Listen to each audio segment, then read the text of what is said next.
요즘 서울 스카이라인 정말 하루가 다르게 바뀌고 있죠? 용산부터 한강, 강남까지 도시 전체가 마치 거대한 공사장 같아요. 근데 이게 그냥 따로따로 진행되는 공사들일까요? 혹시 이 모든 초대형 프로젝트들 뒤에 우리가 몰랐던 거대한 하나의 그림이 숨겨져 있다면 어떨까요? 오늘 바로 그 청사진을 함께 펼쳐보겠습니다. 보세요. 10년 넘게 멈춰있던 용산국제업무지구가 드디어 다시 심장을 뛰기 시작했고요. 서울의 동서를 갈라놓던 경부고속도로는 이제 땅 밑으로 들어갈 준비를 하고 있죠. 여기에 한강의 풍경을 완전히 바꿔놓을 한강 르네상스 2.0까지 정말 도시 전체가 다시 태어나는 느낌입니다. 자, 그럼 한번 파고 들어보죠. 이렇게 개별적으로 보이는 대규모 사업들? 혹시 이 모든 조각들을 하나로 꿰는 어떤 거대한 그림이 있는 건 아닐까요? 오늘 바로 그 숨겨진 청사진을 한번 들여다보겠습니다. 이 퍼즐을 맞추려면요, 먼저 서울의 오랜 도시 계획부터 좀 알아야 해요. 수십 년 동안 서울의 기본 전략은 뭐였냐면 바로 다핵 분산 도시였습니다. 강남, 여의도, 그리고 도심 이렇게 세 개의 핵을 중심으로 기능을 쫙 분산시켜서 한 곳에만 인구가 몰리는 걸 막고 도시 전체가 골고루 발전하게 만들려는 의도였죠. 네, 바로 이겁니다. 이 옛날 설계도로는 지금 서울에서 벌어지는 이 어마어마한 변화들을 하나로 묶을 수가 없다는 거예요. 그러니까 우리 눈에는 그냥 여기저기서 공사만 하는 것처럼 좀 혼란스럽게 보였던 거죠. 그렇다면 이 낡은 설계도를 대체할 새로운 해법은 뭘까요? 서울시가 내놓은 답은요, 바로 이거예요. 일과 삶, 그리고 즐거움이 더 이상 분리되지 않고 하나로 녹아드는 도시. 이 그림을 보시면 그 변화가 확 와닿으실 거예요.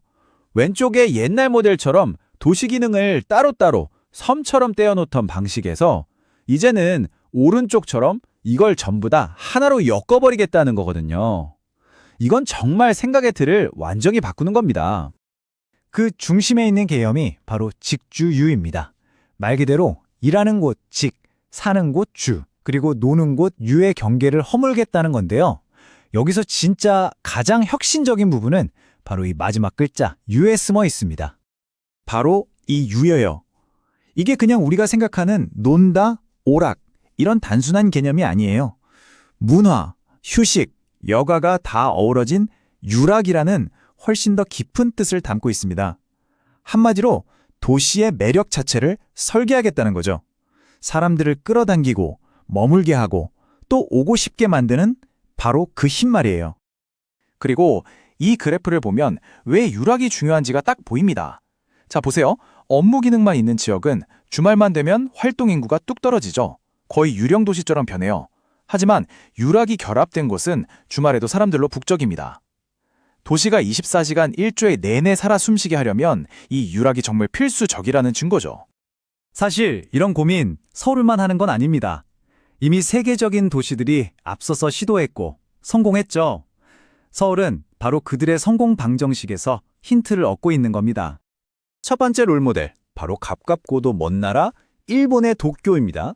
도쿄도 사실 우리랑 비슷하게 다핵 도시의 한계를 느끼고 있었거든요. 그래서 지금 도시 전략을 완전히 뜯어고치고 있습니다. 도쿄가 우리에게 주는 교훈은 바로 통합이에요. 로pongi 힐스 같은 곳을 보면 알 수 있듯이 예전에 흩어져 있던 도심들을 하나의 거대한 중심축으로 묶어버리는 거죠. 그리고 그 심장부에는 뭘 넣는다? 바로 유락 기능을 아주 강력하게 배치하는 겁니다. 그리고 이 직주유 통합도시의 끝판왕, 최종 완성형 모델로 서울이 주목하는 곳 어딘지 짐작하시나요? 바로 파리입니다. 파리가 보여주는 핵심은 바로 센강이에요. 보통 강은 도시를 이쪽과 저쪽으로 나누는 경계선이라고 생각하기 쉽잖아요. 그런데 파리에서는 센강이 오히려 문화와 일상을 하나로 엮어주는 도시의 척추 역할을 합니다. 걷기 좋고 볼 것 많고 즐길거리 넘치는 이 도시의 모습이 바로 한강을 품은 서울이 꿈꾸는 미래인 거죠. 자, 그럼 도쿄와 파리의 교훈을 서울은 어떻게 적용하고 있을까요? 이제 드디어 맨 처음에 던졌던 그 거대한 퍼즐을 맞춰볼 시간입니다. 바로 이겁니다. 처음에 우리가 봤던 용산, 한강, 강남, 이 흩어져 있던 퍼즐 조각들이 사실은 중심 도시라는 하나의 거대한 그림을 그리고 있었던 거예요. 더 이상 3개의 핵이 아니라 모든 것을 빨아들이는 아주 강력한 단 하나의 중심을 만들겠다는 거죠.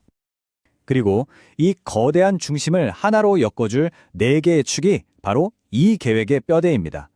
한강 수변축, 남북 녹지축, 그리고 땅 밑으로 들어가는 경부선 철도랑 경부고속도로 축. 이 4개의 동맥이 앞으로 서울의 공간구조를 완전히 새롭게 정의하게 될 겁니다. 이 축들이 어떻게 새로운 뼈대를 만드는지 한번 보세요. 동서방향으로는 한강이 흐르면서 문화와 여가의 중심이 되고요. 남북으로는 남산에서 용산공원까지 거대한 녹지축이 십자 플러스 모양으로 교차하면서 도시의 새로운 심장을 형성합니다. 그리고 지하로 들어간 경부선과 경부고속도로는 이 중심부를 더 촘촘하게 연결하는 모세혈관 같은 역할을 하게 되는 거죠. 자, 그럼 이렇게 거대한 계획이 우리 실제 삶은 어떻게 바꿀까요? 이 미래 도시에서 사는 건 과연 어떤 느낌일지 한번 상상해 볼까요? 핵심은요, 이게 그냥 건물 몇 개 더 짓는 그런 단순한 건설 프로젝트가 아니라는 겁니다. 직장과 집, 그리고 즐길 거리가 전부 걸어갈 수 있는 거리에 있고 도시 곳곳이 활기 넘치는 공원과 산책로로 연결되는 것, 우리 삶의 질 자체를 근본적으로 바꾸려는 시도라고 볼 수 있는 거죠. 과연 이 야심찬 청사진이 서울을 21세기 도시의 새로운 글로벌 모델로 만들 수 있을까요? 그 거대한 실험은 이미 시작됐습니다. 그리고 그 결과는 바로 우리 모두가 살아갈 미래가 될 겁니다.